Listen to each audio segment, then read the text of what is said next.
ہند میں انوکھا مرکز تحفظ دین، یہ دین کا ترجمہ ہے مرکز تحفظ دین۔ السلام علیکم ورحمۃ اللہ وبرکاتہ۔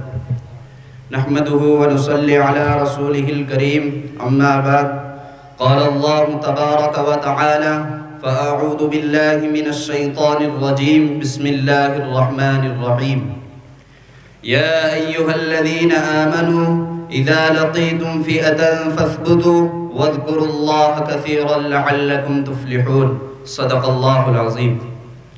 اللہ سے کرے دور تو تعلیم بھی فتنہ، املاک بھی اولاد بھی جاگیر بھی فتنہ،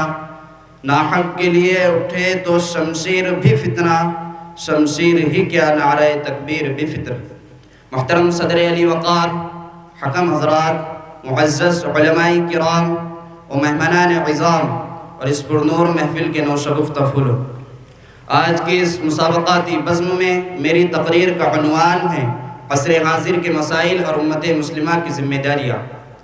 محترم سامعین بزم، امت مسلمہ موجودہ حالات میں آزمائشوں اور کشمکشوں کے عجیب دوراہے پر کھڑی ہے۔ اسی لیے کچھ عرصے سے اقتدار مجرمانہ اور فرقہ پرستانہ ریکارڈ رکھنے والوں کے ہاتھوں میں منتقل ہونے کے بعد سے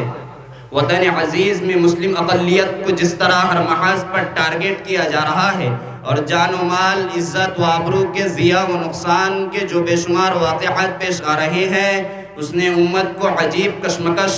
اور بے یقینی کی کیفیت میں مبتلا کر دیا ہے، اور بہت سے لوگوں کے ذہنوں میں یہ سوال اٹھنے لگا ہے کہ آگ ہے اولاد ابراہیم ہے نمرود ہے، کیا کسی کو پھر کسی کا امتحان مقصود ہے؟ محترم حضرات، اس سے بھی زیادہ المناک صورتحال صوبہ جنت نشا کے مظلوم و بے سہارا مسلمانوں کی ہے کہ جن کے اوپر ظلم ڈھانے والوں کی بربریت و وحشتناکی کے واقعات کے لیے الفاظ نہیں ملتے کہ کس طرح مقید کر کے جبر و ظلم و سفاکیت کے پہاڑ توڑے جا رہے ہیں۔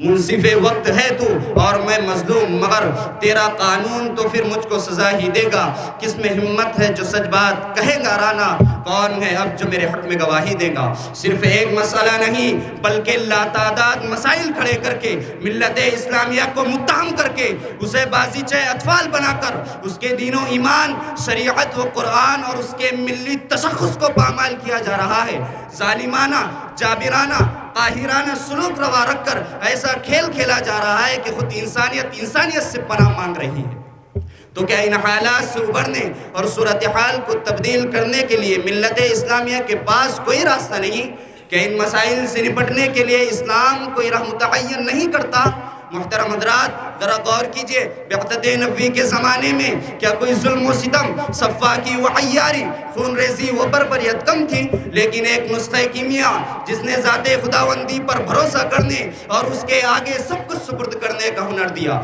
وہ واحد علاج تھا ان سارے مسائل کا۔ لہٰذا آج بھی ایسے اندوناک اور پرخطر مواقع سے ہمارے نوجوانوں کو چاہیے کہ اللہ کے نبی کے طائف کے منظر کو یاد کرے، اور اسی طرح ابن تیمیہ کے جیل کی قید و بند کو یاد کرے، امام احمد بن حنبل رحمۃ اللہ علیہ کے جیل میں کوڑے لگائے جانے کو یاد کرے، اور جن لوگوں نے اللہ کو چھوڑ کر دوسروں کے سہارے پر تکیہ کر رکھا ہے، ان کی مثال مکڑی کی سی ہے جو اپنا گھر بناتی ہے۔ قرآن میں اللہ فرماتا ہے: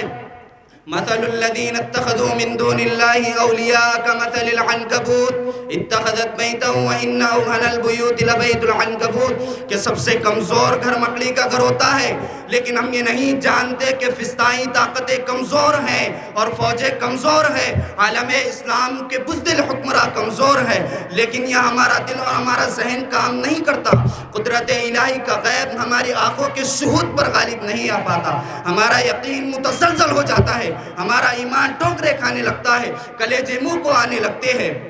یاد رکھا جائے، اگر ہم یہ سمجھتے ہیں کہ حالات نہیں بدلیں گے کیونکہ امریکہ طاقتور ہے، اگر ہم یہ سمجھتے ہیں کہ ملک عزیز میں اکثریت کے پاس طاقت ہے، تو صاف سن لو، حالات کتنے ہی بدلے ہوئے ہو، تلواروں کے نیچے اور بندوقوں کے دہنے پر کھڑے ہوئے ہو، تو ایک منٹ کے لیے بھی یہ نہیں سوچا جا سکتا کہ اللہ کے علاوہ کسی میں طاقت ہو۔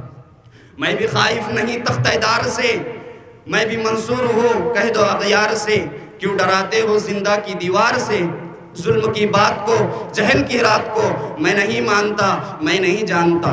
محترم صدر علی وقار، آج کے اس مسابقاتی بزم میں پوری ہمت و جرأت کے ساتھ کہنا چاہتا ہوں کہ عصر حاضر کے درپیش مسائل میں سب سے اہم مسئلہ یہ ہے کہ آج بہت سے دانشور، بہت سے تعلیم یافتہ اور بہت سے رہبران امت حکمت کے نام پر خوف و بزدلی اور بے عملی پیدا کر رہے ہیں، جس سے عصر حاضر کے مسائل میں پست ہمتی کی فضا پیدا ہو رہی ہے۔ امت کے اکثر افراد بزدلی کا شکار ہو رہے ہیں، انہیں اپنا مستقبل تاریک نظر آ رہا ہے۔ جناب والا ہے ہند میں انوکھا مرکز تحفظ دین، یہ دین کا ترجمہ ہے مرکز تحفظ دین۔